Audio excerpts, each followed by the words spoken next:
When you hear about a barn find or a garage find or a long lost significant car kind of coming back into public light, that mental image is cobwebs and dust in some really cool car that somebody finds, pays very little for, spends millions of dollars on, and turns it into a multi-million-dollar car and takes it to Pebble Beach. And obviously that's not my approach to car buying, but I do love to find a car in terrible shape that there aren't many other people bidding on, that I might be able to find a way to afford a car that otherwise I wouldn't have a chance at it. And I hopefully don't have to spend all that much money, not to make it perfect, but just to make it okay. I've talked a lot about the fact that the margin between unacceptable and okay can be profitable. Okay to good might be break even, and good to perfect is where you start to lose money. But I know that the only hope that I've got to buy some of my favorite cars is to find them in terrible shape. That's why I talk about always looking for the worst examples of the coolest cars on earth. And that means I've always got kind of a list of cars that I'm searching for that I think might exist, or I've got some casual or quiet leads on, or some idea of where the car might actually be. And one of the cars that I've always hoped that I might be able to find is a 1998 Lamborghini Diablo SV with one of the most extraordinary backstories and original sales stories that a car could possibly have. I have been looking for this car because this 1998 Diablo SV was sold out of the 1998 Victoria's Secret Christmas Dreams and Fantasies catalog. Now, in 1998, I was 13 years old, which I think is the exact target of people who are going to the mailbox every day wondering if the new Victoria's Secret catalog came in. And to be honest, I didn't grow up loving cars. And so at that point, I was very familiar with the idea that there were these really cool cars that were very expensive, and I had no idea how someone would ever afford one, much less have the ability to buy one out of a lingerie catalog. But this car was actually sold alongside other like fantasy gifts, like a $5 million bra covered in rubies and diamonds and things like that. And so this is something that always stuck out in my mind as one of the early times that I was kind of exposed to the idea of what Lamborghini buyers must be like. The car had sold for an astronomical original price, because at the time, the MSRP of a Diablo SV was probably about $230. A Roadster was a little more, maybe $280. This car was $350,000 in the Victoria's Secret catalog. And I mean, that would have made it the most expensive car ever sold by the Lamborghini brand at that point, which is a pretty wild idea. Now, the car was described as either white or pearl white, depending on where you read about it, and they had inverted the graphics in chrome from SV for Sport Veloce to VS for Victoria's Secret. It had special luggage and supposedly a special phone, and I think they were going to make maybe like 5 or 6 of these cars if there was a huge response to the publication and offering, but in fact they only made one. Now, in 1998, that was the first model year of the Diablo SV, which meant Sport Veloce back then rather than Super Veloce as it did on the Murcielago and onto the Aventador. But almost all of the 98 cars were Monterey Edition cars, and so even when they did the Running of the Bulls of Mario Andretti and stuff like that,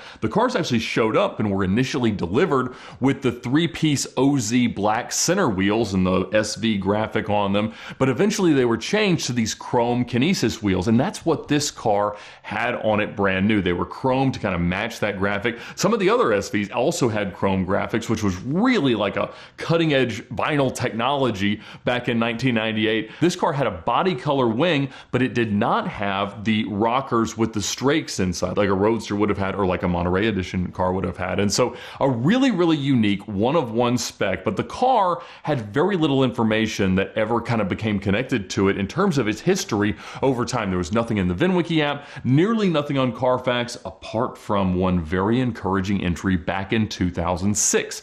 The car had been crashed in Colorado and totaled, so it had a salvage title. So that meant that unlike a lot of cars that many people are hopeful we might come upon one day and be able to bring back to life, that simple idea that it was crashed and rebuilt would like rule out John Tamarian from Curated and a lot of other collectors that might not be willing to own a car that would have a branded title. But I have plenty of salvage cars. I will have many more. That did not deter me one little bit. And so I thought this is the perfect one, because even if other people find it, the first person they're going to call is me. me. But, it's one of these things that you don't have any real leads, because after, I think, 2011, there were no other entries into Carfax about this car. So whoever had it inevitably either had destroyed it even further, sent the car overseas, had done something other than register the car, drive it, maintain it, and go to shops that have a Carfax subscription or integration that would allow us, through Experience and AutoCheck and Carfax and hopefully VinWiki at some point, the ability to know what happened to this car.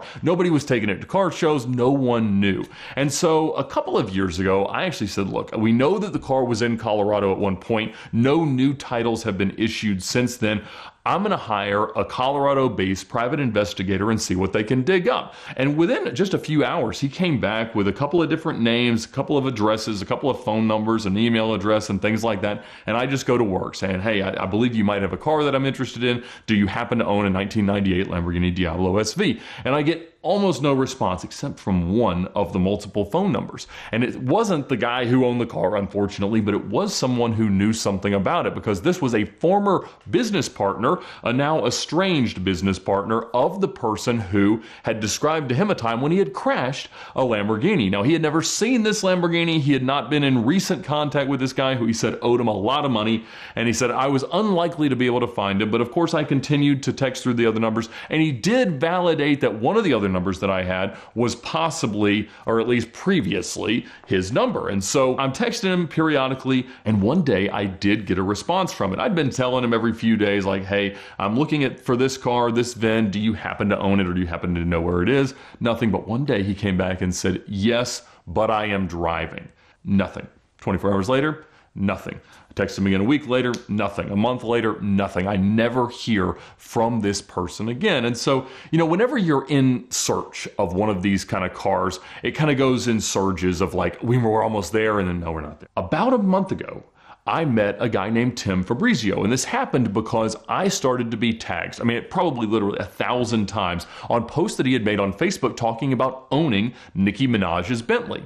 And for the same reason that this Victoria's Secret underpants catalog Lamborghini Diablo is interesting, I love cars with a prior celebrity attachment. It's the kind of provenance that I think is, the new racing history. So Tim came here talking about his Nicki Minaj Bentley and starts talking about other cars that he's dug up and finding stolen cars, and he was a really good kind of private investigator and detective as it pertained to finding missing cars. And he had seen some of our bounty hunt videos from over the years that we had done on VinWiki, and he said, are there any cars you're looking for right now? And I had the list pulled up, and I said, hey, these are the ones, but I really, really want to find that Victoria's Secret car. And he had various ways to, get into government databases and talk to cops and things like that. And he honestly came up with just about nothing. But a few weeks later, he said, Ed, I have a lead.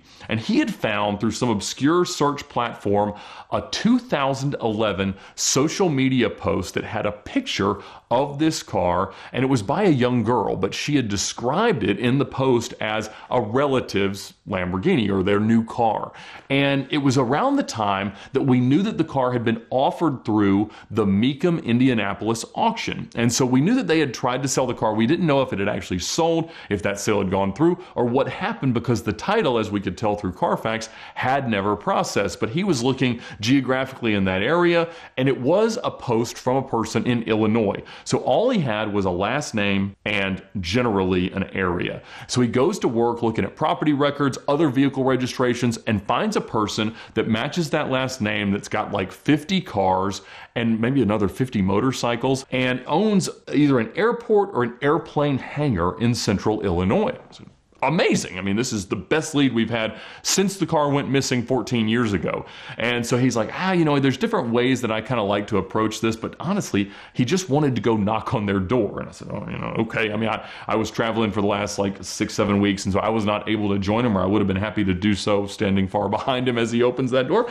But he said that's what he wanted to do. So he had a trip planned in Florida, and then he was going to drive up to a very small town in central Illinois, about an hour and a half south of Chicago, and was going to try to get them to sell this car. Now, he had a phone number, he had some email addresses and things like that, but he's like, I think showing up in person is our best bet. So he drives up to Illinois. He always drives. He doesn't like flying. I cannot fault him for that logic. And he gets into town and he takes a bouquet of flowers and a box of chocolates to the front door and knocks. No one answers, but he leaves it there with a note that says, I'm looking for a car and I believe you have it. He doesn't say which car it is. And so he just starts wandering around this town for the day, and he gets no phone call. He's left his phone number and he gets no response from the people that we believe might have this car. But he starts going to local bars and things like that. And everyone says there is no chance that there is a Lamborghini in this town. There's not even a chance that there's a big car collection in town. Like, this is just not the kind of place where that sort of thing might happen. And so he's getting a little bit discouraged and he doesn't know what's going to happen. And he ends up talking to more people who recognize the last name of the person we suspected might own this car. And they said, in a, maybe a less delicate way, that these were a different kind of angels, not the Victoria's Secret angels surrounding the car when it first went to market. This different kind of angels were of the motorcycle enthusiast variety. And, that's not exactly the kind of thing that you want to hear going into a negotiation over buying something that they might have. And so I don't know if that is true, but they did have a bunch of motorcycles. And so he's just kind of wandering around, taking pictures around town and things like that, just waiting, hoping that his phone might ring. And I am getting in bed that night and he calls me. So I pick up the phone, I'm talking kind of quiet, trying to wake my wife up. And he says, Ed, I found it. They told me they have it.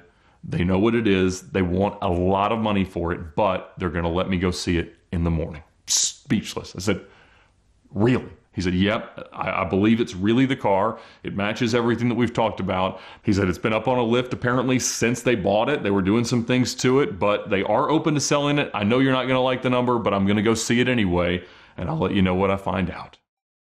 And so he shows up the next morning and I just start to get picture after picture. And the car has been on a lift since 2011 in an airplane hangar that they own. They had never registered it. It was still on a salvage title that had been issued in 2006 in the state of Colorado after someone else had crashed it. The insurance had titled it, and it had gone through several dealers, including the Classy Chassis in Indiana, a Rob Pitts reference there. I found out that Roy Katz had actually had the car and might have skipped his assignment on it, but the title was full, and the fact that it had never been processed was why we didn't have any ideas based on Carfax or AutoCheck where the car might be.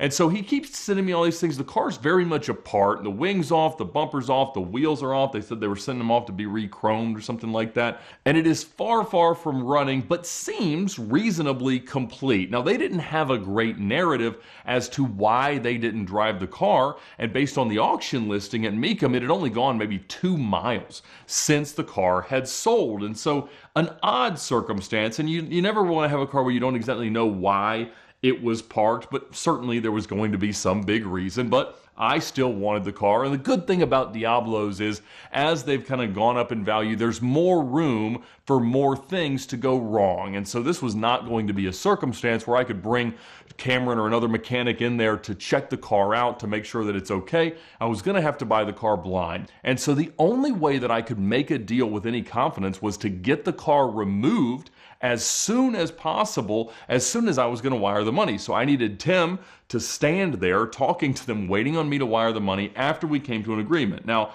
I'm not going to say exactly what I paid for this car yet. I probably will at some point in the future when its ultimate fate is decided. And right now, that is, I want to still have it. But the way it went was they talked about a very high number. I talked about a very low number, and we met right smack dab in the middle at $10,000 over my original offer. And so I moved a little bit, made them happy, and Tim did an exceptional job of shrewd negotiating on my behalf. But the problem was, it's in the middle of Illinois. I can't get a tow truck there that's ready to take a Diablo that doesn't even have the wheels on it. So Tim literally starts putting the wheels, the wing, everything that he can find, shoving it all in the car, getting the car where it can roll, pushing it outside. I made it very clear, do not try to start this car. We're going to get all the fluids out before we do anything and things like that. And so he does all of this as I'm wiring the money to some small bank's account in the middle of nowhere. And fortunately, because the car was in central Illinois, it was only an hour and a half south of Arnie Toman's shop, Cannonball Garage. And so I called Arnie. I said, hey, is there any chance that you or Stan, your guy, could go down and pick up a car for me in the middle of Illinois, like kind of right now? I wouldn't ask him if it wasn't my only real option. And he said, yeah, I got to get through the work day. I'll get down there about 7 o'clock tonight. I have no idea, like, am I getting scammed by everybody, or is this actually going to work? And have I finally found the elusive and long missing Victoria's Secret Diablo SV? So more pictures start to trickle in, and we work out a strategy on what we're going to do with the title to eventually get it reprocessed and into my name, because it's tough because you can't always reassign as a private individual a salvage title, and there's no more room for reassignments, and Illinois doesn't allow additional ones. But Arnie had some good connections to help us out with that. And so not too long after that, they showed up. Tim had the car outside ready to go. He'd written the Barn Find King in the dust on the windshield, and the whole car was covered in dust, but honestly, it wasn't bad. And you could tell that the front had been repainted poorly and it was going to need to be redone. But at the end of the day, it was a decent car, at least in the pictures. Now, I bought a lot of cars that looked decent in pictures that were very far from it, so I had no idea what I was really in for, but I knew I had some room to fix some things and probably still be okay value-wise. And so Arnie and Stan picked up the car, and a few days later, Stan showed up at Cameron's shop, DC Motorworks, to unload it.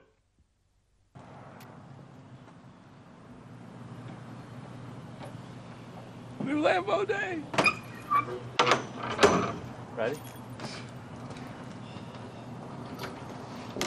Oh, look at that! It's here! Man, it's quite disassembled, isn't it? It's quite dirty. The airbag's falling out of the passenger side? Yeah. Sweet. Oh my goodness. Supermodel Diablo. Holy cow. Generally, people don't park running cars for no reason and start taking them apart. So my guess is that Cameron may find many things wrong, but the next thing to do is get it off the trailer. Which one's whiz? It's actually pretty good. It's not bad. I mean, Was it? Big old cloud of dust when I sat down. the headrest is in the ideal position. How short would your torso have to be for this to fit? It took blood already? It did. Oh, All right. Yeah, Yep, that's the one that got me. That's the one. Oh, there's an amp. Oh, because it's they did a lot of Alpine stuff. That makes sense. I thought you said this wasn't going to need much. Whoever painted that needs to have their brushes taken away. That was the real noise. To spec. At least it didn't chop your head off. Man, this is how they should come though. The no seat. We'll just get you a couple pillows and I don't even need the pillows.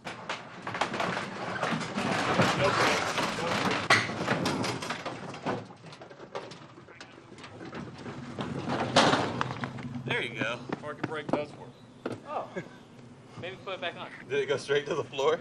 Yeah. That's fun. Yep. We're gonna have to find another SV mirror. Create one again? Yep. Do we hit it? I think. We hit it. Oh, I didn't see that. It hit the cable, I think. No, it got the side of the trailer. Oh, okay. It's out. It's out. I mean, the color match is better than I thought it was gonna be. Man. It ain't bad, dude. It's a car. So in 2006, this car was crashed in Colorado, and my searching with the first private investigator led me to the guy who was the person who crashed it.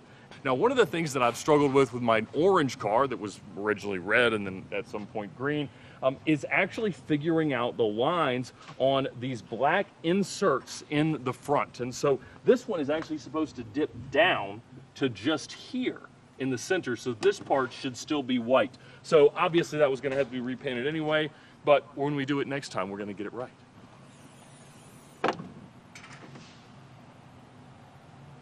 Honestly, it's all there.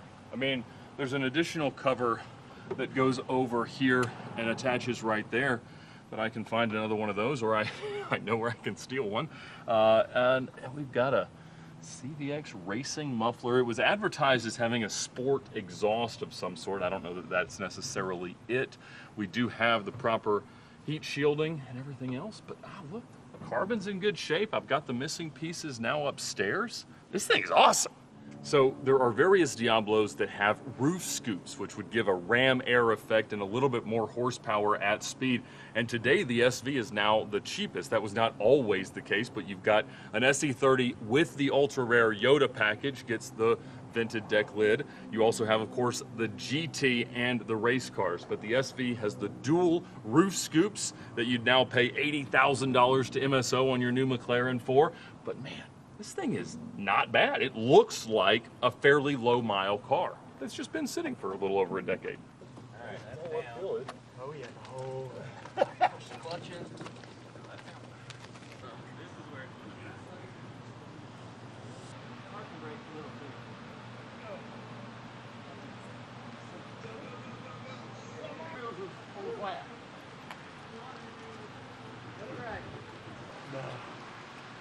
First drive. Vroom, vroom. Din, din, din, din, din.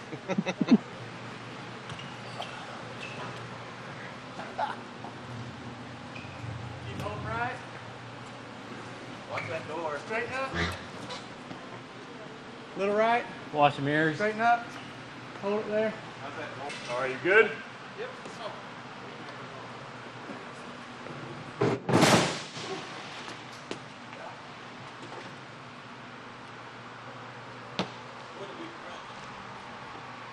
Holy cow. Guessing the bomb note. What just happened? We just cracked the bumper in half. Like in half? No, we like put a hole in it. What did it catch? Right. This sticks up that high. Oh, it's that.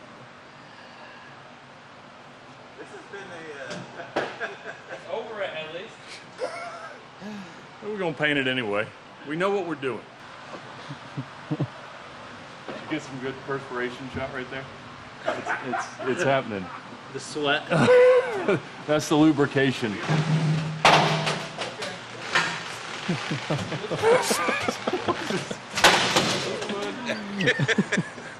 That's good. Just wood. It's a good thing. Don't break my wood.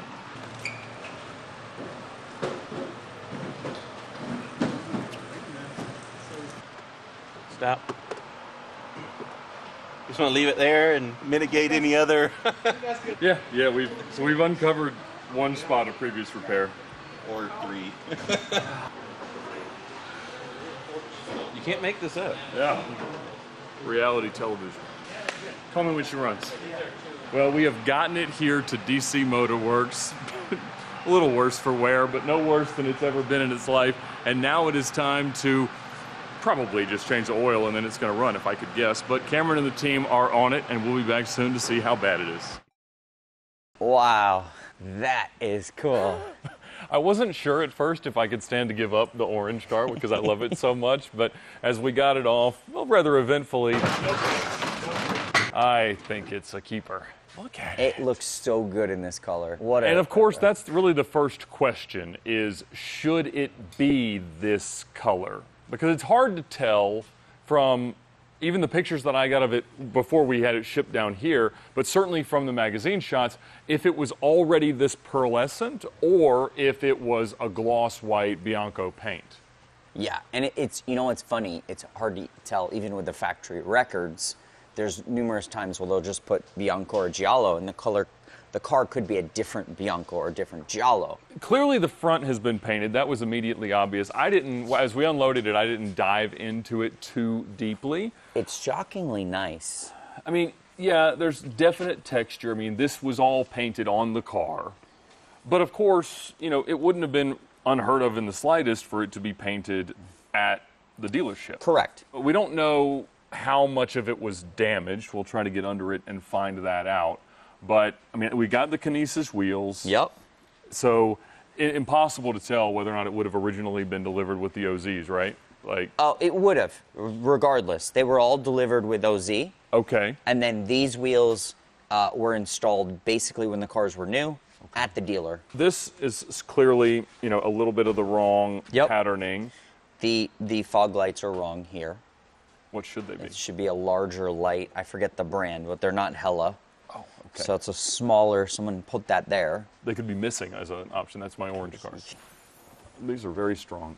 We have some things We have Oh, wow. a manual. Owner's manual. Is that proper for this That, year well, car? so it would have come with this owner's manual, but with a supplement Okay, for an SV. For an SV. Okay, Yep. so we have that. Yep. We have a workshop manual, it seems. Okay. This is just some printed out records from the registry Yep. with Victoria's There you go. Secret running Victoria's out of ink. Secret. There we go. We got another copy. Oof. Oh, This is the dream. the hero shot. We know that the accident was in the front. Mm-hmm. We can obviously tell that the front has been painted and not all that well. But again, I would almost argue that for most of this paint work, a proper body shop that you were paying to either color change it or to have repaired it would have done better than this. Like, Valid point. Yeah. That's weak work. Yes. If you hit these on the side of a trailer, they bend a long way back without breaking off the car. I'm glad you learned that the easy way. The painted rear wing with those rockers, it would probably be the only car like that ever delivered with a factory painted rear wing and the rocker with no vents. So, like the Roadster style or the Monterey Edition style that would have had slats. Yes, in would have front of then the vent. come with on a Monterey with a painted wing. Otherwise, all SVs would have A black wing. matte black wing, Correct. right? A 98. Okay. 99 they came painted. And so there's 30 99s. Correct. And 50 odd Something, yes, 98s. 98s. And 40 of those are Monterey Editions. 20 are Monterey editions. 20 are Monterey Editions. Yeah. Okay. Oh, they've replaced my battery with a brake caliper, Oh, which is among the reasons it wouldn't stop on its own. But holy cow, it's clean, dude. it's shockingly clean. Obviously, there would be a fender liner in here, but any body shop would not have a line No. there because that was painted with the fender liner on. Correct. And if it was a dealership painting it out back or a Netflix show painting it in El Paso, I could see that being the outcome. Yes. Tailpipes are really nice too. Now, it has a CX engineering exhaust on it. Oh. Are these the factory that tips? was factory tips. That was Albertoni, I think. Oh, really? What he would have installed, Okay. I think. And this should be like proper bright orange, more like this. They're always a little different colors. Oh. Yeah, Okay. it was because they had leftover Diablo badges and then they did SV badges. So And we have the rear bumper. We've got the seats. We've Amazing. got all the stuff.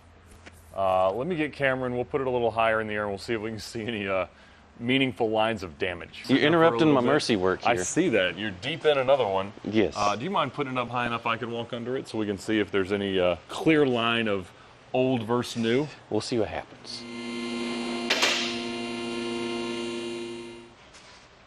I mean, it's a weak tape line. yep, that's a pretty bad. I think they just held a piece of paper and it's And they didn't hold it hard. Now, should it be this shiny? No. So someone somebody- has definitely repainted this or put a coating. It's It possible they coated it with something, but that's not. That's like an undercoating.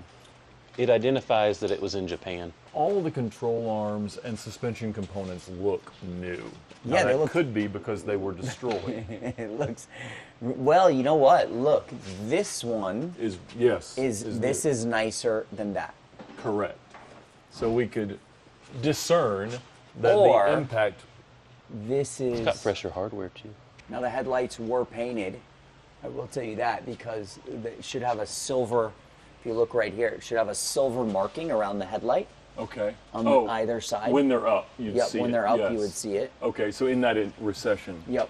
But I don't see them painting the bottom of the headlight. No one's going to do that. All right, so we're fresh and new over here, but we've still got Lamborghini body stampings right there, nice and intact. I mean, it's not like there's a cut here.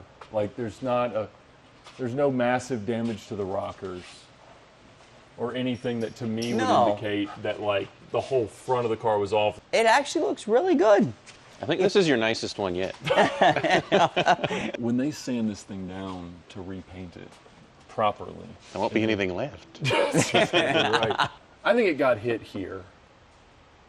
It's probably a good, yeah. Oh, wait, look at the sticker here. You know what? Yes, because that looks like a newer sticker. Well, you can see here where they cut it in, Ah, so they replaced this with a new part. which is really just the bumper support, right? Like there's nothing integral there? I mean, all right, if we compare that weld, They're both not. then there's, this. They were never so that great, this, though. I mean, but they're different, right? Yeah. I mean, they're that, okay. that weld to that weld are meaningfully different looking. okay, there you go. Did we get that other brake duct? There's one in the trunk. Oh. Yeah. Just this part or this part too? I think that part's in there. There's a lot of stuff up there, including a bag of hardware. Oh, good. I do want hardware. That would make my life a lot easier. This is much better than I expected it to be. It's amazing. So I agree. Sometimes you win the lotto. the difference between this and a 60,000 mile LP640 underneath is meaningful. It's pretty big. Yeah. John, you think it was pearl white? Yeah, pretty sure. You think at least up into but pearl white under the headlight buckets would say from the factory. From the factory. But yeah. I mean, they would have been just guessing. Is this a period in which it would have been balloon white? I mean, it looks The like a cutoff balloon is white right there. LP640. It's like right there. It's not. Listen, it's not bad. It's been painted. Now, but it's not bad. It say in the factory records that it was like a custom order? It showed as an order specific to exclusive. Okay, So, they but could have we didn't- started as a gloss white car at the Correct. factory and then they redid it. Yes. First sniff doesn't smell too bad, right? No. They said they put some kind of stabilizer in it. There it goes. I knew it Whoa. was coming fast. No, it doesn't smell bad at all. And it's Put not. that right back in the lawnmower. Yeah. Yeah. I gotta say, as a first look over, it's a real car. It's a real car. I'm actually dying to see the interior. Yes. That would be upstairs, sir. Yeah, let's go look through that as this I love finishes it. draining. There we go. Is that the trunk liner? No. It is. It but is? It's missing that panel. Yes. I see some SV grills. There's this. No, that's underneath. That's your rear exhaust. Oh, wait. There it is. Hey-o. Oh, no, that's part of it. It's going to be quite a puzzle for a good camera. The seats look pretty good. Yeah, they're not bad. Not bad. The carpets are in a bag in the car. It's a jigsaw puzzle, but we got a lot of pieces to it. It's amazing. So our theory is like the worst factory paint job of all time. Or dealer. But still, yeah, factory. Yeah, we call that factory. Yeah. The airbag cover, I guess, was in the process of being fixed. And then there's... There you go. Hi-yo! Look what we found! Whoa! My cover. There you go. Excellent. What is that? Nina? Nina. I'm not one for naming cars. Oh, this has an Alpine screen. This was updated. There you go. Shift knobs original. You will never be able to find that. That's cool. No Yakuza rhinestones here. Love it. Curated almost. This is almost curated. Honestly, it's an actual. You know what? The fender bolts are black. So that is your sign that 100% these were off. Because they would be the body color? They would be the body color. Same on the front. See the top one? White. Yeah. So you know what's interesting? I think when they painted it, they took out the bolts. They couldn't get to that Couldn't one. reach it. No, They left it. So maybe it wasn't off, but when they painted it, they popped them off to paint it. They thought it was going to be. They probably thought that's how it was. That they were supposed to be black. Correct. But they would have seen that they were white. Assuming it began life as a gloss black or gloss white car, not a gloss black. There's no evidence it was black. There is some overspray on the rubber here. Mm-hmm. Some bad tape work here, consistent. But they didn't paint so thick over this, If you can see the number, then Yeah. they didn't never paint that. and that's absolutely pearlescent. So See, there you go. Yeah, let me know what you think. But It was pearlescent. It was born pearlescent. This has been This has all been painted. painted after the fact, related to the accident in all likelihood. Yeah. Which there would have been no chance of not having to blend onto the fenders if you had to do the hood and the You would have bumper. to- what someone would have done, honestly, is probably painted the whole car, because this is such a tough color to match. Yeah. And at that point, remember, there weren't a lot of guys that had been doing pearl white Murcielagos. Sure. So yeah. today, 06, yeah, exactly. you could find people to match them, but then no, you'd have to paint. Is this kill the early one switch with the kill off? switch in there? It's in the cabin. There you go. Yeah. It was on. Okay. That's back on. All right. That is in the on and engaged position. That's good.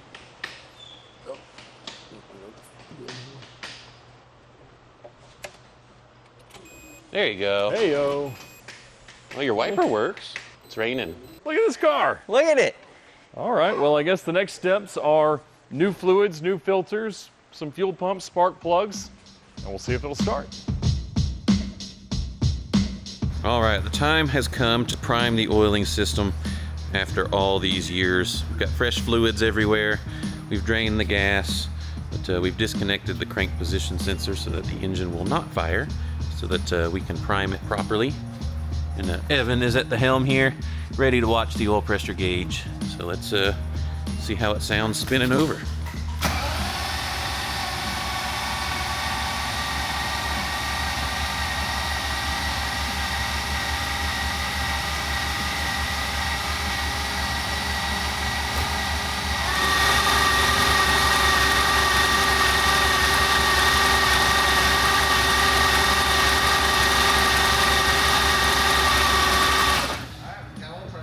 Oh, you do? Good. All right, so let's get some gas in here and we'll light it off. So we noticed when running the engine that we were only running on 6 out of our mighty 12 cylinders. And it's actually a pretty easy diagnosis because we found out that one of the fuel pumps was no longer doing its pumping job, which for a car that sat as long as this one did, it makes perfect sense. I know we were pretty surprised by how clean the fuel was, but nonetheless, one pump was dead. So we went ahead and did them both. And you can also see we did the pre-filters here if a cameraman crawls under here with me. So here are your 2 pumps and your 2 fuel filters, which these are just like Bosch fuel pumps that would be similar on like a vintage BMW or Mercedes of this era. So nothing we're not familiar with. And Evan made short work of that, even with the tight quarters there. So now it is time to lower it down and see if we get 12 cylinders.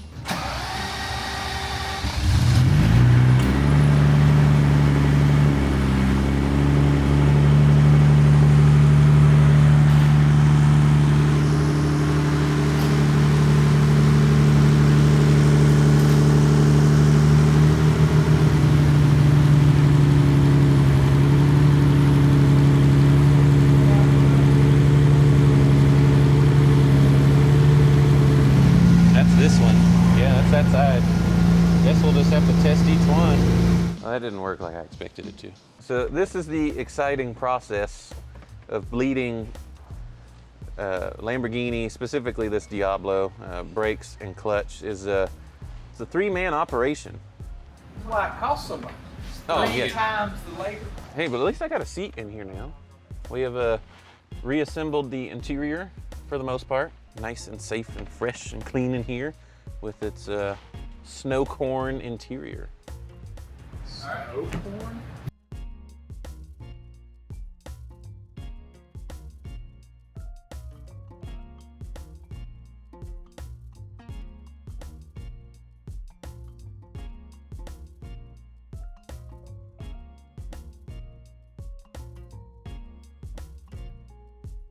The concern with this one, what we're kind of being super careful about, is that it was all torn apart.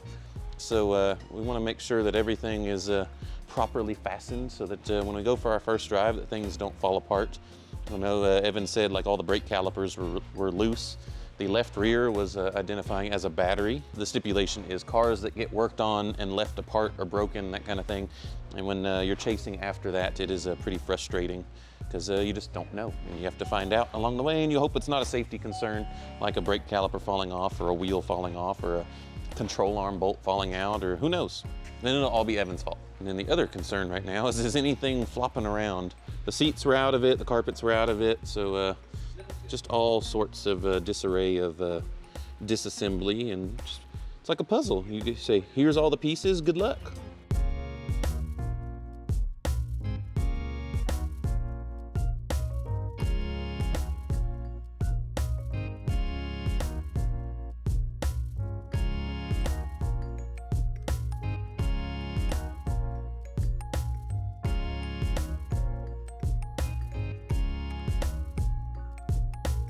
Meep, meep. Evan. Evan. Excuse me.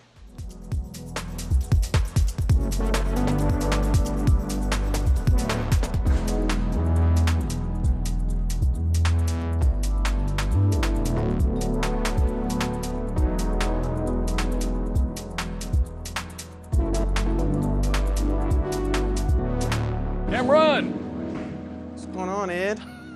You're taking my car more apart. I brought you a bill shield. Just finished taking the front end off to mitigate some damage that was Pre-existing. Yeah, the pre-existing had to damage, be painted, needed to be painted. Yeah, this while they're in there. You know, it's been doctored once or twice, but you know, but it all fit pretty decently. I don't think we have to buy a new bumper. I mean, it's all just going to get repatched, rebondoed, and put right back on. And they're going to take that just to match from, or are they going to paint the whole yeah. No, this is just to match. This one looks good. So excellent. And we have all the proper mounting hardware here. yeah, we got things. I mean, we don't know how this fits yet, but we'll see. How bad could it be? But it's all back together. The wheels It are on it. is. I It's got functional. new tires. Yeah, we got new tires put on your nice shiny chrome wheels. I mean, looking back on all of Tim's pictures from when he picked it up and seeing how much dustier it was before it rode home on Arnie's open trailer. Yes. I mean, it is something. But Yeah, that's what I was expecting. That was pretty impressive. But yeah, I mean, man, the wheels are so shiny. I mean, I'm They not are. a chrome wheel guy, but with the chrome graphics put back on it and everything else, I think it's going to be 90s awesomeness. I think so. Bam and the boys did a beautiful job a couple of days ago. With your snow corn? It's cleaning my snow corn up. Man, it looks so good, all fit back in here. It does. It hugs you in all the right places, and It is. It looks the part. Yes. Is it tighter than my orange car? it's snug. Oh boy. The old my dad gut's not very friendly to the seats in this one. It's definitely tighter, but Yeah, I mean, I can fit. And this It's is back mostly on. there, yeah, You tucked him back in. Yeah, it's mostly attached. They all do that. That's what we always say. They all do that. Man, look at this thing. It looks new. Yeah, you got a mirror on the driver's side after the trailer mishap, and I'm so glad that's the one that they still have in stock. I know, and it was reasonable. It was like $118 or something. Holy So, cow! Look at that cheap Lambo parts. Yeah, the passenger one, if you can get it, like $900. All right, so you've changed all the fluids. Mm-hmm. You've changed spark plugs, injectors, things of that nature. Yeah, we weren't exactly firing on all 12. Okay. So, which isn't uncommon to see after a car sits for a long time. So we pulled all the injectors and cleaned them out, and now it runs on 12 cylinders. Really? And a fuel pump, we had to do that too. So one bank was totally dead with no fuel. So when you said come here for the first drive, like we're gonna drive the car, you've already started it? Yeah, it runs. It runs good. What? Assuming it drives well, we get those painted. We got a few more parts to put on. Like I'm taking this car home. No, not quite. So there's a little more to that. What more is there? You see that shiny spot there on the cylinder head? Well, It is actively hemorrhaging oil. hemorrhaging. Yes. That is beyond a drip or a leak or a weep or anything. A hemorrhage. Yes. So 30 seconds running puts a puddle about that big, like oversized pancake, on the ground. 30 seconds. So it needs a head gasket. Yeah, so there's a little O-ring there on the head, and it comes up from the bottom of the motor to supply oil pressure to the cylinder head and the cams and all that fun stuff. And yeah, they tend to shrink and crack, and that happens. So Are they available? They are. Oh, good. Okay. So But, I think that might be why they parked it, oh, because you got to pull the engine, as you know. So. you can't just like really reach in there and be careful? Is that the repair that you want, Ed? You don't want me to answer that. I promise you that. But Okay, gently well- you can drive it. Oh, okay. So it makes sense. Let's go drive it to make sure that it goes through the gears Yes. and, is generally a car. The last thing I want to do is pull the motor, fix it, put it back in, and then third gear's gone. That would not be a fun conversation. Awesome. So we're not going to drive it far. No. But we're going to go put a few miles It's on on it. you if you do. So. It always is. But we're about to meet Tim Fabrizio in person. He is driving down. He's been here to record stories, and then he went and got this. He's coming back to tell more stories. But I told him that we were headed over to drive the car, so he's going to show up, and Awesome. we're all going to take it out. All right. You get a taillight warranty. Oh, good. That sounds so good.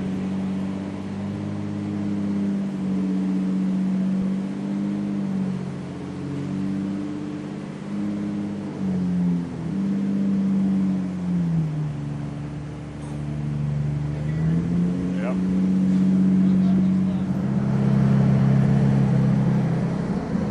It's a car. Oh my God. Look at that. Oh my God. Tim! Oh my God. It lives. It works. This is insane. It's a real car again. Ladies and gentlemen, Tim Fabrizio, the barn find king, and his greatest accomplishment. This is seriously. I can't believe this car is still intact. I know. I mean, we didn't mostly. even know if it was still totaled or not.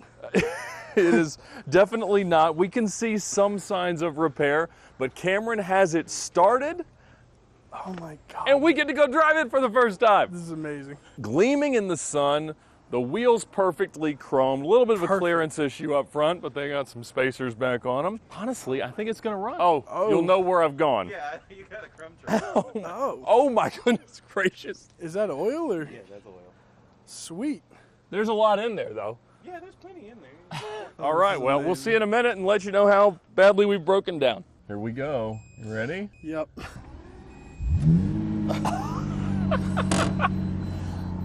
Oh my God. Starts right up, running on all 12. So that's real mileage, you think?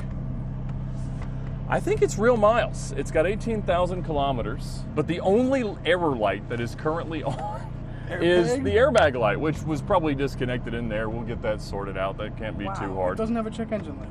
I mean, Well, it doesn't yet, have a yet. suspension error light. Every Diablo on Earth has a suspension error light. Man, the clutch feels fantastic. The car idles beautifully. What in the world did you find me? This car is The like best Diablo good. out there. Oh my goodness. We have got a car.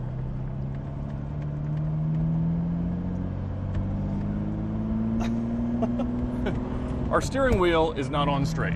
Oh. That Okay. can be remedied. But look, the car rolls straight. Yeah, this is crazy. It's like aligned and solid. It's not creaking. It feels like a legitimate 11,000 mile car. Oh my God. We don't have a rear view mirror. We don't need a rear view mirror. Man, the transmission's smooth. I mean, I was expecting this to be a proper basket case, and it was in baskets. Yeah. But it's literally, a it was in baskets. Bam Cunningham and the team were here, and they did a brilliant job. And we found all the pieces and all that. Was anything missing? Oh, plenty of hardware, but nothing huge other than the color code. Oh my goodness, it's smooth. Oh my God. Look at this thing. Wow. We got all of our gears. Wow. I mean, no, we're low on fuel, and it knows it. Now this is a wonderful automobile right here. This I mean, the two-wheel drive versions of the Diablo are the ones to have. This one is fantastic. I have got to say, like, this is way too nice for me. Really? Oh yeah, like I don't have stuff this nice. This is a real car. Wow. I mean, because you got to think, in 2006, this thing was worth what, 75, 80 grand? Like, you could total it by running into a parking obstruction. Like, it wasn't hard as Or an air compressor. Exactly. It wasn't hard to make something stop working and end up needing to total it. And if you needed a bumper, it could take a year, and most insurance companies wouldn't tolerate that time frame for a repair. So, oh man, this is great. 18,500 kilometers on the nose, and it's ticking. It's not disconnected. Not that we were ever worried. Oh, this is I mean, you perfect. know what they paid for it, right? In 2011? I know it, yeah. $81,000 they paid Oh, I for this thought it was thing on 85. an open salvage title. The perspiration's real. Yeah. That window doesn't work. Don't worry about that. It's amazing. Oh, it's so good.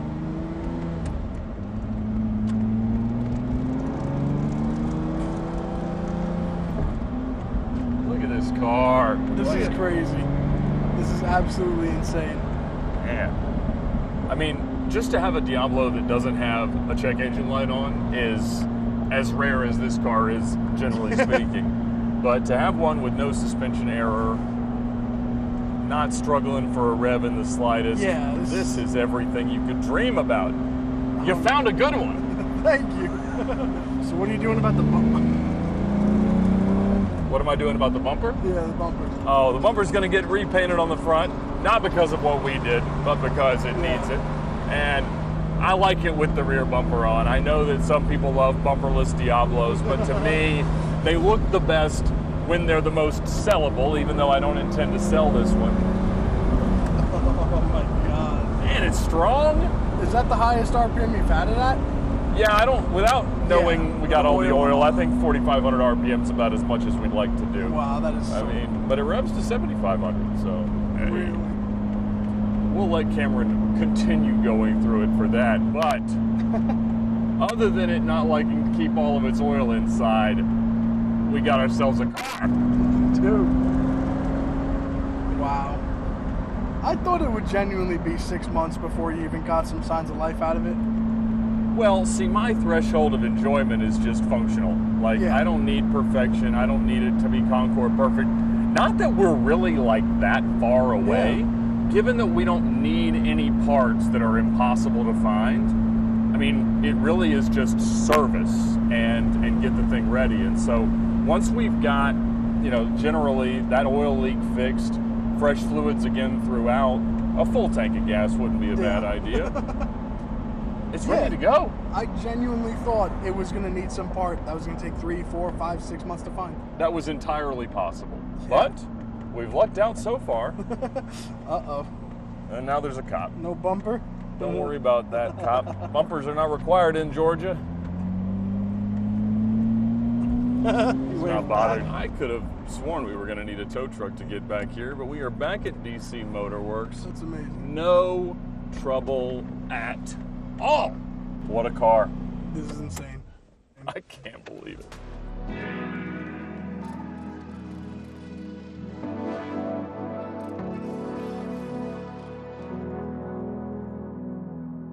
Now, there are not many pictures of the car in that period, and we have no pictures of the passenger side. So even though it's relatively easy to recreate the traditional SV stickers, all we know is that they used the same stickers and they kind of just looked at it and moved them around. And so we're going to try to recreate that with very limited information, and it's not something that I could do, but Tiana and Nick from AP3 are here to help me with it. Now, I did talk to Vic Coulian, who set up the deal all back in 1998 between Victoria's Secret and Lamborghini North America, and he did confirm that they started, at least, with the chrome stickers. So with the SV, you could have gotten the stickers in black, like my orange car has, in silver, like this Monterey Edition has, and there were 3 cars that had chrome SV graphics. And so we've recreated that with the help of some of the connections down at Curated, and now I guess we're going to try to line them up. Let's get it. Thanks for coming. We're going to use a very precise and scientific method to match the exact alignment from the catalog, so you can trust us to have no difference whatsoever. You know what they say, measure twice, cut once. We'll measure twice, stick once. There we go. Fantastic. Well, I will leave you two very capably to do that, and we'll start to talk a little bit more about what's been going on with the car. The front bumper is off to be repainted. Greg and his team have been doing work for me for years and years, and so they're going to match the pearlescent from the hood and bring that back. You know, we thought at some point the car may have entirely been repainted, but all signs show that the car was always pearlescent white since originally delivered, at least to the U.S. So once the front bumper is back on, we can put back in the trunk lining. And, I mean, the car is really coming together quite nicely, which I never expected.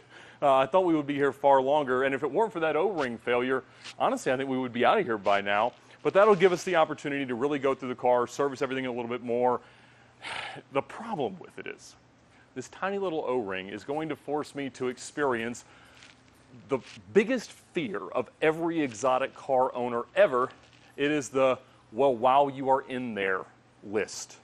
And whenever you pull the motor on a car of this magnitude, you are faced with many, while we're in here, we better do all this, and this, and this, and that's where your bill really starts to swell. So that is my biggest concern in the next chapter of this car's existence, but I guess we'll just do what we can. So even though we've proven that the car can run and drive, it is leaking a very significant amount of oil, and so that means that Cameron and the DC Motor Works team are going to have to remove the engine. What will actually happen to get to that? These are your $50,000 O-rings here, sure Mr. Bolian. Not. So this is the O-ring we talked about on the last video. So this is from a Mercy motor, so as you'll be familiar with.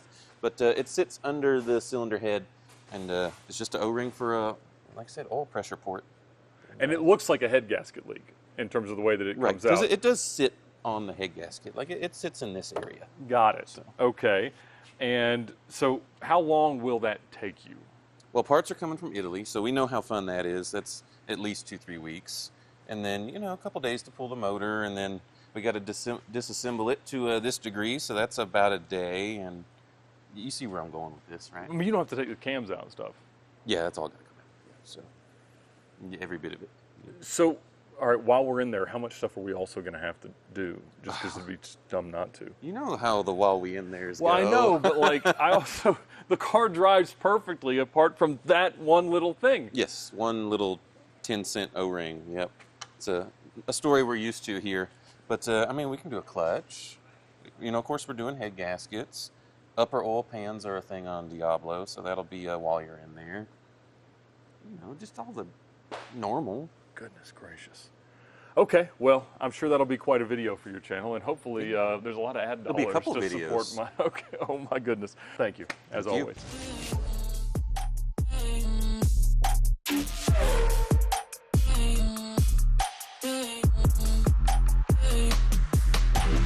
Oh man, look at that chrome! Look Oh, at that wow, chrome! That is spicy. Take a few steps back as you're pulling it off. Oh my goodness. Look at that. We got all the different color stickers. Oh, I love it so much. Man, that is something. That is something. That is so redwood it hurts. Is it going to go to Amelia next year?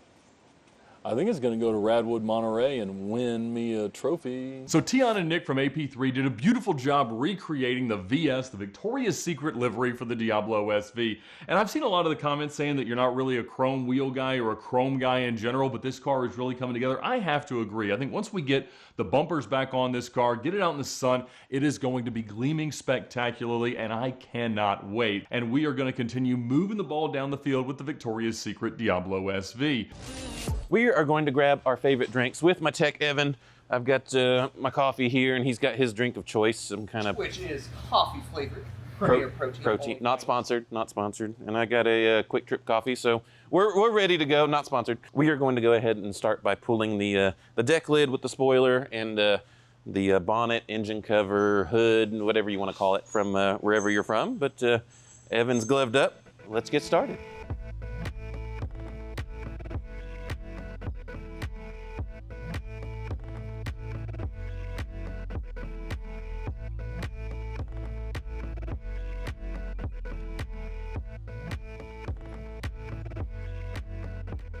So believe it or not, the easy part is over, because now that we have it on the floor, we'll finish setting it up so that it's nice and sturdy so that Evan can start the real work, which is pulling the intake manifold, exhaust manifolds, everything you see on the top of the motor, even all the accessory stuff has to come off to get these cylinder heads off to get to that pesky little O-ring. Easy part is done? Easy? Yeah, this is the easy part. Okay. Yeah, getting it out on the floor is the easy part. All right, well, I'm excited about the less easy part then. Let's go for it.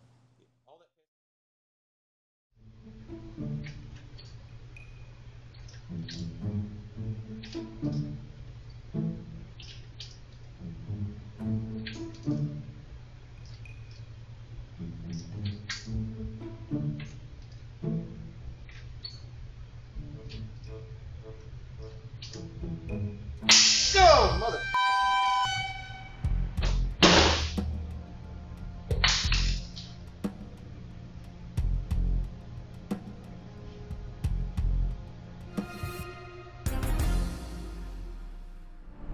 It has been a busy summer, but it is about to be a busy fall because I have got a lot of big events coming up, and several of them require the Victoria's Secret Diablo. I've had it now, I think, for almost 3 months, and it is just still sitting at Cameron's shop. So we are on our way to DC Motor Works, where we're going to talk through some of the setbacks, and I'm going to make sure Cameron very specifically understands that he's got to finish my car. The bumper is still off being painted, and he's taking his sweet time as well.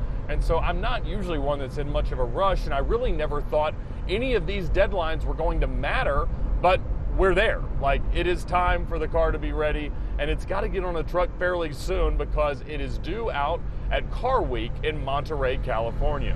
I am back here at DC Motor Works with my Victoria's Secret 1998 Lamborghini Diablo SV, and we have had some setbacks. Yeah, there's been some setbacks and some more setbacks, you know, kind of typical Lamborghini stuff. You know? And that is very typical, especially for a car that was sitting for 14 years prior to Tim Fabrizio pulling it out. But the problem is that the car is committed to be at the Paddock event at Black Horse Bayonet Golf Course in Monterey, California for Car Week on August 15th, and then the Concorso Italiano on the 16th, because that gives us right at 2 weeks to get this thing buttoned up, and it is far from it. Of course, one of the reasons why it's taken so long is there's been quite the line formed of Lamborghinis to be serviced in meaningful ways here. Now, the first thing that set us back was an O-ring that goes right here. We knew that was leaking immediately. It evacuates oil quite quickly. Yes, and so that painted a nice line up and down when we drove it. Yep. But that we thought that might be the only thing, but as you got further into it, it seemed like there was evidence that somebody else might have been trying to fix it in other ways. Yeah, someone been in there. There was lots of like clear bathroom caulk type silicone all over the engine block and cylinder heads, and yeah, I don't know what they were exactly trying to do, but they made quite a mess of it. And I don't take it you're going to add the clear caulking to your repertoire of tools and tricks here at DC Motor Works? No, we use the proper anaerobic. Loctite 518 is the proper spec. And it looks like you kissed it here and here. Yeah, you know, like we had the heads on, and then something happened. And that is this. Yes, you've got that. Got it. So this is a head stud, one of 28 for a 5.7 liter Lamborghini Diablo V12, and it is in 2 pieces. That was when it was going back in. You'd gotten it out, and Evan had been able to... So that was the first sign that something might have been awry, is taking the first nut off the head studs. It twisted our tool. They were so tight. And yeah, it looks like we came to find that out when we went to put them back on. And we are going to go ahead and replace them all because several of them you can see are stretched and sort of distorted, presumably because they saw how much oil it was leaking and they decided to try to ugga-dugga a few more times to make it stop. That's a good theory. Or maybe they just didn't have the factory tool, or who knows what. I wish cars could talk. Maybe we don't with this one, but we have continued to learn a lot of interesting things about its Victoria's Secret heritage and things like that. But none of that matters right now because we need it to be reassembled and running, which means we need the front bumper back from Greg up the street painting it. It's supposed to be here in the next few days. We got to finish a couple more things on the interior. We need a rear bumper. Yeah, oh yeah, the rear bumper's got to go on. I mean, I would love to be able to get the salvage inspection done, which takes us a day, and then get the title processed, but it's a lot. It's a lot of things. So once the head studs are here, what happens? So we pull all these out and hope that the threads in the block are all good, which so far the 2 we've taken out have been good. Hope? So, yeah, with the way this one's been going, you know, hope's a powerful thing. Okay. So we put all the new head studs in because we didn't want to just do 1 or 2 because you can see a couple are threatening to do the exact same thing. So all 28. Put the engine back together. I mean, we've already got the upper oil pan resealed, which is a common issue on Diablos, and everything else is resealed. You got a new clutch. So really, it's just throw the heads on, throw it back in the car, and the row. Okay. And how long do you think that will take you if it's all sitting right here ready to go? At least 3 days. Okay. You don't want to rush these things, Ed. I need to rush these things because the problem is that if I can't get it done early enough to go on a truck, which can only drive, 10, 20 hours a day, depending on how many people they've got doing it, we got a road trip. So you want to road trip a car that sat 14 years and then was apart in many, many, many pieces? I'd like to. You're a brave man. Well, hopefully that bravery will be unnecessary and we'll just take it on a truck, drive it around, and enjoy Sunny Car Week.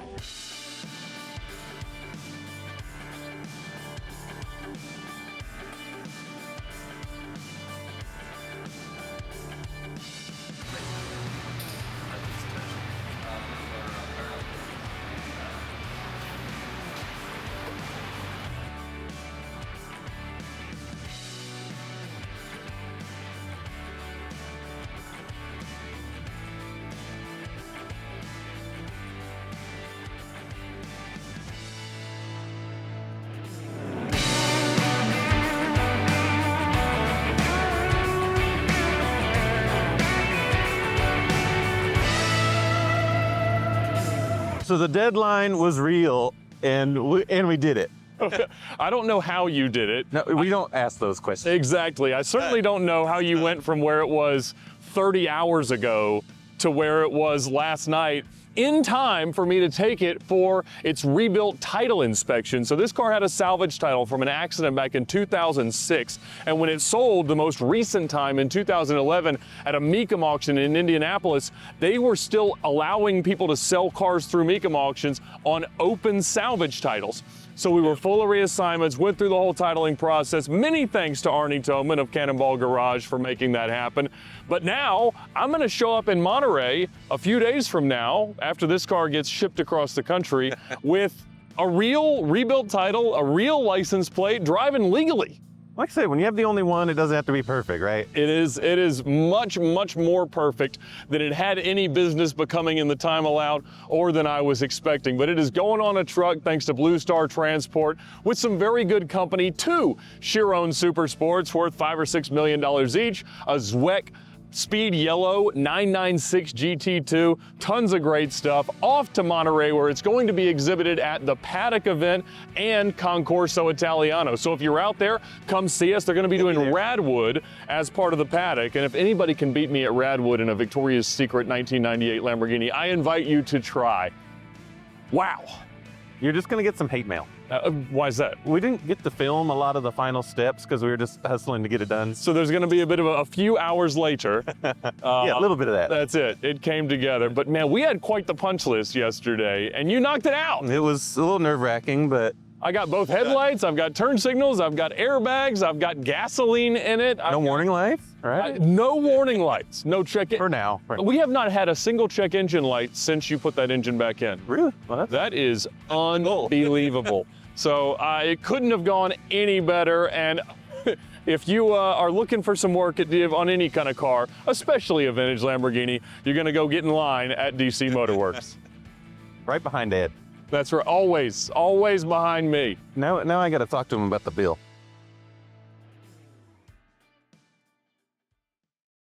We were up against the clock to try to get the car finished, and about 48 hours prior to the time when the truck was going to be here to load the car to get it out there, I was really not very confident that we were going to make it. There was at least a dozen things on the laundry list that needed to be done for the car to be able to be driven safely, because in addition to those events, Car Week is full of amazing events, and I was invited to go to a Supercar Owner Circle drive, a Garage 408 drive, all these other events, and I really didn't want to be flatbedding the car around just to make the primary invitations to go to the Radwood exhibit at the Paddock and again to Concorso Italiano. But I got a text from Cameron about 11 o'clock the night before the truck was going to be here, and he said, it's done.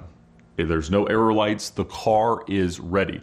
And I was like, what do you mean it like it generally goes, or like we don't have headlights or anything like that? Because there was a lot, again, on the list prior to that. And he said, no, I think you'll pass the inspection, which put a huge twist on my next morning, because I needed then to get up at 5 a.m. to take the car up to Gainesville to Bradley's inspection station to get the salvage inspection done, because now it was possible that not only would I have a functional car on a bogus plate, but I might actually be able to register this car, get a license plate for it, and take it to Car Week legally, which was totally outside of my imagination for the possibilities of success in this project. And so I went up there, the car passed immediately and with flying colors, truly no issues, no error lights, no airbag lights, no check engine lights, no suspension error lights. I mean, this is very uncommon for any Diablo, much less one that had been driven so infrequently in the prior years. And so with that in hand, I knew once the car was on the truck, I'd have a couple of days to go to the DMV, get the car properly registered, and show up in Monterey with a license plate to put on the car. It got there, we got it unloaded. It landed at Garage 408, owned by Isaac and Sandy from Gold Rush, some great friends that I was going to be coming back there to do their drive a couple of days later.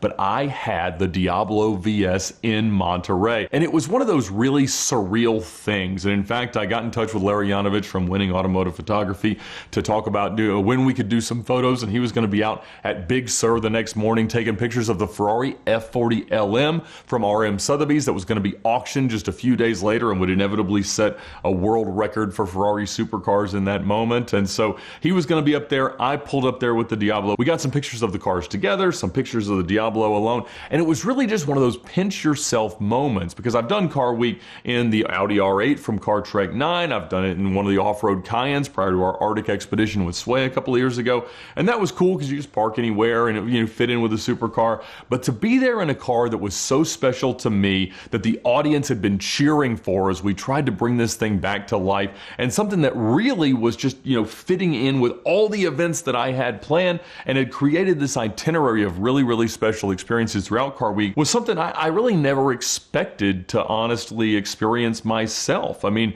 we dream of all these events, and I think as I'm getting a little bit older, I'm getting a little bit more nostalgic and thinking about really not just the sponsors and the video opportunities and the content and the cars that get us there, but for you guys, for the viewers that have made all of this possible. More than 3,000 videos on the VinWiki channel, doing this every day for 8 years. So that's led to things like getting to have a Bugatti in the garage and filming 11 Car Trek series and taking one of my dream cars, one of the most iconic Lamborghinis of the 1990s, to Car Week to present it back to the world and have all of these great moments. And so the next day was the Supercar Owner's Circle Drive, and I was super surprised to get an invite to that, because this Diablo, for most of its life, didn't really belong in the same sentence, much less the same lineup as a Ferrari F40, F50, a Pagani Zonda. All of these new hypercars of the day really do now fit in with these ultra rare, ultra significant cars. And so just seeing it in that lineup and being able to go on a drive like that was so special and so cool. They put on a great event at this $20 million house overlooking the ocean, and it was just an awesome time that ended up at Motorluck, which also includes the Broad Arrow auctions, where an extraordinary Monterey Blue, Monterey Edition Diablo SV was going to be sold in Monterey, and it got bid up. It actually sold the next day, and it was a different deal, but really special car and an awesome experience. And they parked my car literally as prominent as it could be in the Supercar Owner's Circle display right next to the stage for the auction. So everybody's coming by, so excited that the car made it, that it's there. They're all like, I've been following along. I thought when I heard that head stud break that there was no chance you guys were going to make it, and here we were. And so I had an awesome time just connecting with a lot of friends, saw Larry Chen and other VinWiki storytellers there at Motorluck, and Haggerty puts on a lovely event. But the next day was going to be another drive, the 408 Garage Rally. So we went back out towards San Jose to gather up, have a great breakfast, and then do a really spectacular mountain drive in. As I was going out, seeing all the traffic going back into Monterey, I'm like, I'm about to do this again. But fortunately, they had a lovely route. We got right into town, and that led to several other great events with them throughout Car Week. Of course, that next day, Friday, is Quail, and that's become one of the most prominent events around Car Week. And I was not going to display the car there, but they had all the F50 display, including the F50 GT that went on to win. All the manufacturer displays, including the amazing new car from Bugatti that they're only going to make one of, and it cost $20 million. And so that will not be joining my Grand Sport in the garage anytime soon, but really just so exciting to see what all these manufacturers are up to. An amazing release from Lamborghini and the Fenomeno, and just all the great things to celebrate about the hobby. Connect with so many friends. I walked in to see Doug DeMuro fangirling out over Harry Metcalf, so I got to join him in that, had a lovely conversation, and just got to wander around and experience Car Week, feeling like I actually belonged. And I think that's really what we all dream of as kids, reading magazines and seeing things like the Victoria's Secret advertisement for this car, and just falling in love with the automobile and hoping that one day it materializes into experiences like this. So from Quail, we went over to the paddock, and this was an extension of the Concorso Italiano into the afternoon and evening of the prior day, where we really got the chance to just have a more relaxing experience, some great food and hospitality, and the chance to officially present the Diablo VS back to the world. And so it was part of a Radwood display and activation there, and it would go on to win Radwood. We won Radwood this year in Monterey, California. I suppose it's hard to imagine what could be any more rad than the Victoria's Secret Angels. wheels around this car and then bringing it back, the fun of the journey. And it was so cool because Andy Sumner from DC Motor Works was there with me, going around to Car Week and there to see the car go across the stage, get its award. And as we went up on the stage, Tim Fabrizio finally made it into town, walked up filming me, and saw the car win. And so it was so much fun to be able to add that to kind of the resume of incredible moments that this car's had in its life and to bring it back officially to the world. And so the next day was Concorso Italiano. So we lined it up with the Lamborghini display there, 2 other beautiful Diablo SVs and a 6-liter car and a Mercy SV, a gorgeous Mura SV, a wonderful lineup from all the clubs and really just capturing that Italian car love and spirit that we love about Car Week. And so went there, no risk of winning any trophies at that event, but it was a wonderful time, again, with great hospitality, a great venue, just outlooks, perfect views, everything that you could dream about that part of California in the summer. After Concorso, that really ended the car's obligations for the week. The next day, we went off to Pebble Beach and got to see all the beautiful displays, all the great cars. My favorite might have been the Adventure Land Rovers display with Camel Trophy Rovers and Trek cars and just all the great things that we remember from the history of my favorite off-roading brand. There was also a great display of Formula One cars, and once again, it was just an opportunity to reconnect with so many people that we love, connect with some great friends, and see some amazing cars. Now, driving around Carmel and Monterey, I mean, you're seeing every kind of supercar, hypercar, significant vintage car, but the response as we drove around the streets, I was like, go Ed, we love the Victoria's Secret car, there it is. There was so much excitement, and it meant so much to me that the car was exciting for everybody to experience and to see. So we went around to the RM Sotheby's auctions and other things that you do around Car Week and really just planned to meet the shipper and then get the car back home. But, you know, as soon as you were kind of done and you got in the car everywhere it had to go, you just had this like reflection of gratitude. Like, I can't believe that I got to do Car Week. And whenever you do these events, you always kind of look at like, who's doing it right? I mean, you see Houston Crosta blasting around with a Koenigsegg Agera RS and a Chiron and all the other great cars. And that's great. That's awesome. They get to do all these fun drives and things and group meetings and all whatever, house parties. But man, I think to bring that car to all these events and bring it back to the world and have the right story to connect from where it was just a few short months ago to now it's fully functional, back in the world and being driven, being used, and being mentioned in the same breath as so many legendary cars, winning awards at Car Week. I just don't think it could have gone any better. And I think that it was so humbling to be able to recognize, you know, how I've been able to get here through the grace of God and His blessings poured out on me, but significantly because you guys have come along on this journey with us and supported our sponsors like Auto Tempest, supporting everybody else who supports us, and just watching and being a part of the content, cheering us on, subscribing, liking the videos. It does mean so very much. And so my biggest thing today is just to say thank you. I truly appreciate each and every one of you that watch our videos, that come out and see us, that come take a picture, that want something signed, anything that I can ever do. It is so special and it's such an honor to be able to do what I do, and I hope it doesn't stop anytime soon. So thank you all so very much.